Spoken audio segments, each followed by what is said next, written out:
Friends, വീണ്ടും ഒരു പുതിയ വീഡിയോ ആയിട്ട് ഒരു കുഞ്ഞു വീഡിയോ ആയിട്ട് ഞാൻ നിങ്ങളുടെ മുമ്പിലേക്ക് എത്തിയിരിക്കുകയാണ്. ഇന്ന് സൺഡേ ആണ്. അപ്പോൾ സൺഡേ ആയതുകൊണ്ട് ഉണ്ണിയേട്ടന് ലീവാണ്.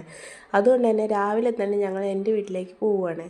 എൻ്റെ വീട്ടിലെത്തി അവിടെ കുറച്ച് നേരമൊക്കെ സ്പെൻഡ് ചെയ്തതിന് ശേഷം പോരാൻ നേരത്ത് ഞാൻ ഫസ്റ്റ് തന്നെ ഞങ്ങളെ കരിവേപ്പ് മരത്തിൻ്റെ അടുത്തേക്ക് ഓടിച്ചെന്ന് കറിവേപ്പില പറിക്കാൻ വേണ്ടിയിട്ട്. ഞങ്ങളുടെ വീട്ടിലൊരു കുഞ്ഞ് കറിവേപ്പ് മരമാണുള്ളത്. അതിൽ നിന്നും എനിക്ക് ആവശ്യമായിട്ടുള്ള കുറച്ച് കറിവേപ്പിൻ്റെ ഇല പറിച്ചു.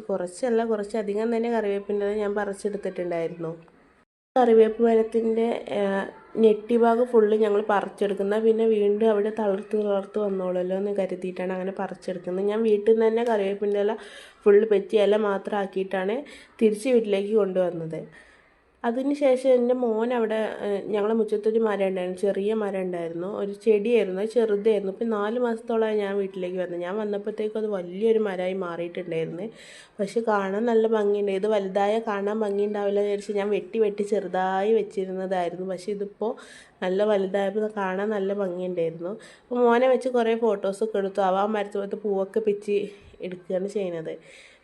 തിരിച്ച് വീട്ടിലെത്തിയ ശേഷം ഞാൻ ഫസ്റ്റ് ചെയ്തത് ഈ കറിവേപ്പിൻ്റെ ഇല 2 പാത്രത്തിലാക്കി ഇപ്പോഴത്തെ ആവശ്യത്തിനുള്ളത് മാത്രം കുറച്ച് മാറ്റി വെച്ചിട്ട് ഒരു കവറിൽ വെച്ചിട്ട് ബാക്കി 2ഉം പാത്രത്തിലാക്കി ഫ്രീസറിൽ വെച്ചു. ഇത് ഫ്രീസറിൽ വെച്ച് 2 മാസത്തോളം കേട് വരാതിരിക്കും.